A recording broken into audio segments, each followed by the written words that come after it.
అందరికీ నమస్కారం. China communist party team ఇక్కడ ఆర్ఎస్ఎస్ కమ్యూనిటీ టీంని కలవటం అయితే జరిగింది. నెక్స్ట్ ఎలాంటి పరిణామాలు చోటు చేసుకోవచ్చు ఒకసారి డిస్కస్ చేసే ప్రయత్నం చేద్దాం. ప్రస్తుతం స్టూడియోలో జర్నలిస్ట్ శేషరావు గారు ఉన్నారు, వెల్కమ్ చెప్దాం.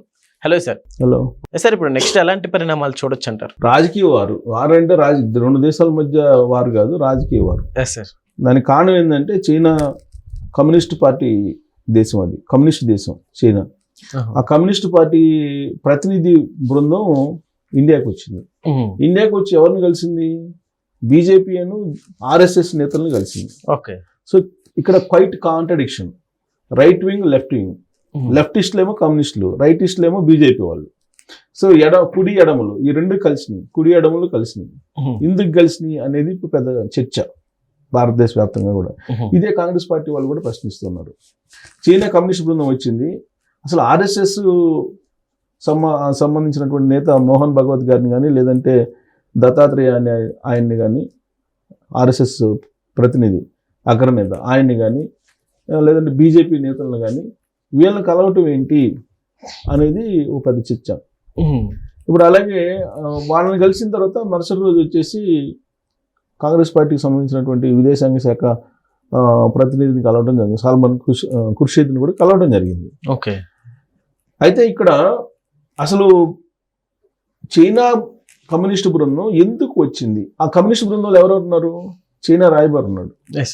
చైనా రాయబారి అంటే భారతదేశంలో చైనా రాయబారి, అలాగే చైనాకు సంబంధించినటువంటి విదేశాంగ మంత్రి, వీళ్ళు ఉన్నారు ప్రతినిధి బృందం. మరి ఎందుకు కలిశారు బీజేపీ నేతలను, ఆర్ఎస్ఎస్ వాళ్ళని అనేది ఒక పెద్ద చర్చ. దాన్ని బయట పెట్టండి అని చెప్తున్నారు. ఎవరు? కాంగ్రెస్ పార్టీలే.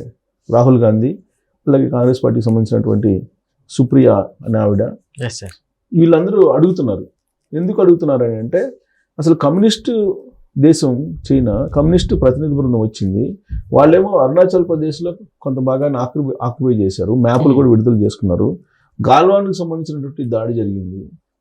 ఇది గాల్వాన్లో సరిహద్దుల్లో భారత సైన్యానికి అలాగే చైనా సైన్యానికి మధ్య ఒక రకంగా యుద్ధం లాంటి వాతావరణం నెలకొంది, ఉద్రిక్త పరిస్థితులు నెలకొన్నాయి. ఆపరేషన్ సింధూర్ సందర్భంగా చైనా పాకిస్తాన్కి సపోర్ట్ చేసింది, ఆయుధాలు ఇచ్చింది. కాశ్మీర్లో సాక్స్ అనేటువంటి ఒక ప్రాంతం, ఆ ప్రాంతానికి సంబంధించి అది మాది అని చెప్పేసి చైనా ఇప్పటికీ చెప్తుంది. కాశ్మీర్లో అక్కడ ఏ ప్రాంతం అంటే జమ్మూ కాశ్మీర్లో సాక్స్గామ్ వ్యాలీ, జమ్మూ కాశ్మీర్లో సాక్స్గామ్ వ్యాలీ అనేది చైనాలో భూభాగం అని చెప్తుంది.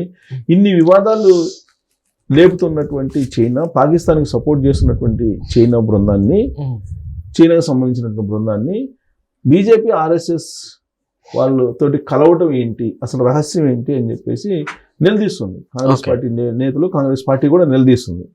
అసలు విషయం ఏంటి అని అంటే, ఈ మధ్యకాలంలో ఇంటర్నేషనల్గా బిడ్స్ వేసేదానికి చైనాని ఒప్పుకోవట్ల ఆంక్షలు పెట్టింది. ఇప్పుడు గాల్వాన్లో జరిగినటువంటి సంఘటన కారణంగా గాల్వాన్లో సరిహద్దుల వెంబడి ఉద్రిక్త రెండు దేశాల మధ్య మిలిటరీ యుద్ధ వాతావరణాన్ని నెలకొనేలాగా ఘర్షణ వాతావరణం ఇవన్నీ నెలకొన్న తర్వాత చైనా మీద ఆంక్షలు పెట్టింది భారత ప్రభుత్వం. అంటే ఏం ఆంక్షలు పెట్టింది? ఇంటర్నేషనల్ బిడ్స్ ఏదైతే ఉన్నాయో ఆ బిడ్స్లో చైనా పాల్గొనకూడదు. ఇండియాకి సంబంధించినటువంటి ఇంటర్నేషనల్ బిడ్స్ ఏదైతే ఉన్నాయో వాటిల్లో చైనా పార్టిసిపేట్ చేయడానికి అనర్హత అనేది ఒక ఆంక్ష పెట్టింది. ఓకే. కారణం గాల్వాన్ ఘర్షణ. కాకపోతే ఇప్పుడు మారినటువంటి అంతర్జాతీయ పరిస్థితులు ఆ దృష్ట్యా ఇప్పుడు చైనా మీద ఉన్నటువంటి ఆంక్షలను తొలగించేటువంటి ఆలోచన కేంద్ర ప్రభుత్వం చేస్తుంది. ఓకే. ఆ మేరకు గత వారం రోజుల నుంచి చర్చ జరుగుతోంది.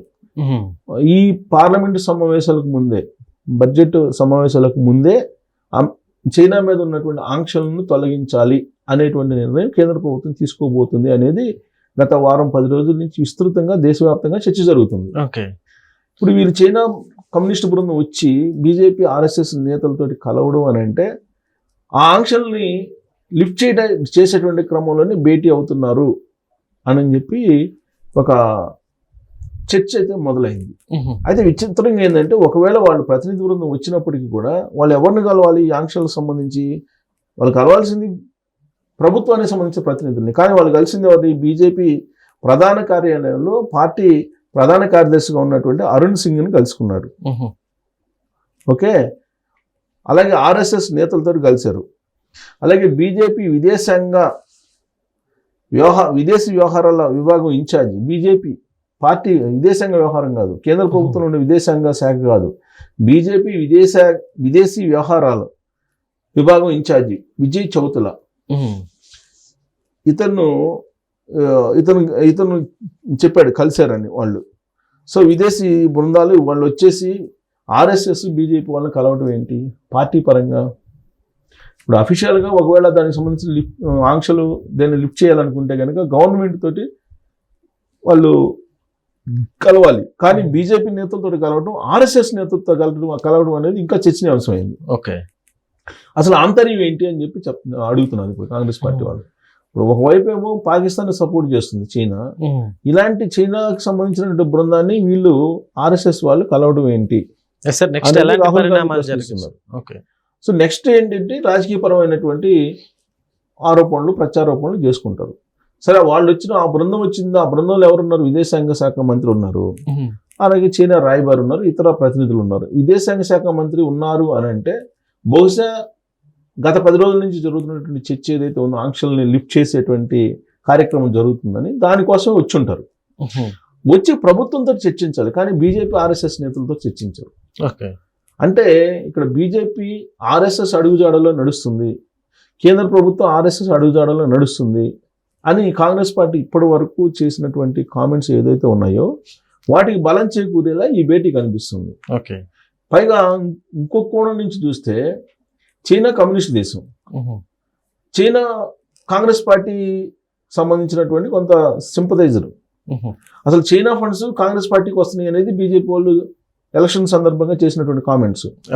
చైనా కోసమే పనిచేస్తున్నాడు రాహుల్ గాంధీ అనేది అనేక సందర్భాల్లో బీజేపీ వాళ్ళు ఆరోపణలు చేశారు.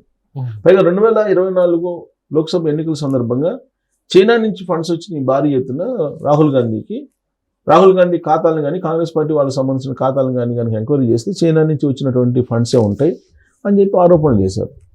అంటే ఇప్పుడు ఉన్నటువంటి కేంద్ర ప్రభుత్వానికి వ్యతిరేకం. ఎందుకు వ్యతిరేకం? భావజాలం దృష్ట్యా వ్యతిరేకం. కమ్యూనిస్ట్ భావజాలం చైనాది. బీజేపీ అధికారంలో ఉన్నటువంటి బీజేపీ భారతదేశంలో వాళ్ళేమో హిందూ భావజాలం. ఇదేమో రైట్ వింగ్, ఇది అదేమో లెఫ్ట్ వింగ్. సో రైట్ వింగ్కి లెఫ్ట్ వింగ్కి అసలు పడదు మొదటి నుంచి కూడా. కానీ విచిత్రమైనటువంటి పరిణామం ఇక్కడ చోటు చేసుకుంది. దానికి కారణం ఏంటంటే అంతర్జాతీయంగా నెలకొన్నటువంటి పరిస్థితులు. ఇప్పుడు అమెరికా అధ్యక్షుడు ట్రంప్ భారతదేశం మీద రెసిప్రోకల్ ట్యాక్స్ అన్నాడు ఫస్ట్, ఆ తర్వాత 50% ట్యాక్స్ అన్నాడు, ఇప్పుడు 500% అంటున్నాడు. సో ఇలా రకరకాలుగా భారతదేశాన్ని భారతదేశం మీద ఒత్తిడి తీసుకొచ్చే ప్రయత్నం చేస్తూ ఉన్నాడు ట్రంప్. ఇలాంటి పరిస్థితుల్లో ఒక ఆంక్ష కూడా పెట్టాడు, రష్యా నుంచి ఆయిల్ దిగుమతి చేసుకోకూడదు అని. ఆ ఒత్తిడికి లోనవుతున్నటువంటి సమయంలోనే రష్యా అధ్యక్షుడు పుతిన్ వచ్చాడు భారతదేశానికి. పుతిన్ వచ్చి నరేంద్ర మోడీ గారు పుతిన్ వీళ్ళిద్దరు కలిసి ద్వైపాక్షిక వాణిజ్య సంబంధాలు కుదుర్చుకున్నారు. అంతేకాకుండా చైనా అధ్యక్షుడు జిన్పింగ్, అలాగే రష్యా అధ్యక్షుడు పుతిన్, ప్రధానమంత్రి నరేంద్ర మోడీ గారు వీళ్ళు ముగ్గురు కలిసి ఆ మధ్య సమావేశమయ్యారు చైనాలో. ఇవన్నీ అమెరికా గమనిస్తుంది. అమెరికా కూడా అవన్నీ డెడ్ ఎకానమీలు అని చెప్పి కూడా కామెంట్ చేశారు భారతదేశం అలాగే రష్యా గురించి. అంటే అంతర్జాతీయంగా మారిన పరిస్థితుల దృష్ట్యా చైనాని మన శత్రు దేశం కింద చూడకూడదు అనేటువంటి కాన్సెప్ట్లో ఇప్పుడు ఆంక్షలను ఎత్తివేసేటువంటి క్రమంలోనే ఈ మీటింగ్ జరిగి ఉండొచ్చు. లేదంటే పొలిటికల్ కోణంలో నుంచి అయితే కాకపోవచ్చు. ఎందుకంటే పొలిటికల్ కోణంలో బీజేపీ నుంచి ఆర్ఎస్ఎస్ నుంచి నేర్చుకోవాల్సింది ఏం లేదు చైనా కమ్యూనిస్ట్ పార్టీలు. కాబట్టి ఇది కేవలం ఆంక్షలు ఏదైతే ఉన్నాయో ఆంక్షలని లిఫ్ట్ చేసుకునేటువంటి క్రమంలోనే ఈ బృందం ఇక్కడికి వచ్చింది. అయితే వచ్చినటువంటి బృందం నేతల్ని రాజకీయ పార్టీ పరంగా కలవడం అనేది చర్చనీయాంశమైంది. Okay sir, thank you.